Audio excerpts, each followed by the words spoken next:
তাকে ভারতের কাছে সমর্পণ করতে আর সাহস পাবে না। আপনাদেরকে সেরকম একটা প্রগতিশীলের গল্প বলি। আমি তখন তুরস্কে নির্বাসনে ছিলাম।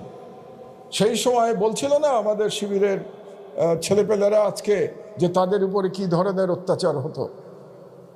সেই সময় সেই অত্যাচারের সময় যখন নামাজ পড়তে পারতো না তারা ফ্রিলি ঢাকা বিশ্ববিদ্যালয়ে, তারা ইফতার করতে পারতো না, গণ ইফতার বন্ধ ছিল, ইফতার করার উপরে এক ধরনের নিষেধাজ্ঞা ছিল। মেয়েরা টিএসসিতে রোজার মধ্যে নামাজ পড়ার জায়গা বন্ধ করে দেওয়া হয়েছিল।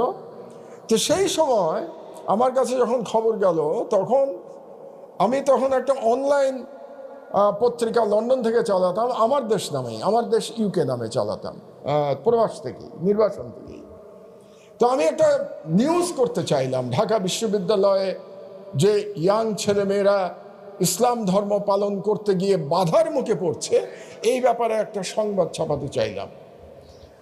তো আমি চিন্তা করলাম যে সংবাদ ছাপাতে হলে আমার তো ভিসির সাথে কথা বলা দরকার, কারণ আমার একটা নীতি আছে, আপনারা খেয়াল করবেন। সংবাদে ভুল ভ্রান্তি হতে পারে, কিন্তু আমরা সবসময় চেষ্টা করি আমার দেশে অন্তত উভয় পক্ষের খবরটা দেওয়ার জন্য, মানে যার সম্পর্কে সংবাদ প্রকাশিত হয় তার মতামতটাও কিন্তু আমরা সংবাদের মধ্যে দিয়ে থাকি। এটাই আমাদের এডিটোরিয়াল পলিসি। তো আমি মনে করলাম ভিসির সাথে কথা বলা দরকার। তখন ঢাকা বিশ্ববিদ্যালয়ের বিখ্যাত ভিসি ছিলেন আপনাদের চা সিঙ্গারা খাওয়া ভিসি আখতারুজ্জামান। তো আখতারুজ্জামানকে আমি ফোন করলাম। ফোন করে প্রথমে নাম বলা মাত্র তো তিনি চমকে উঠলেন, নাম এবং পরিচয় দিলাম, এবং তারপরে বললাম যে আপনার এখানে মুসলমান ছেলে এবং মেয়েদের এভাবে তাদের ধর্ম পালনে বাধা দেওয়া হচ্ছে। তিনি অত্যন্ত রাগান্বিত হয়ে আমাকে জবাব দিয়েছিলেন, খুব মজার জবাব।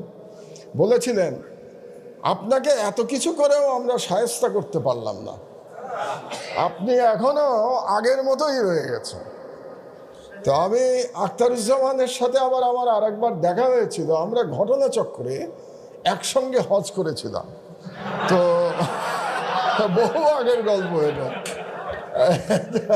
তো সেই গল্প বলে তাকে আমি বললাম যে আপনারও তো হেদায়েত হয়েছে বলে মনে হচ্ছে না।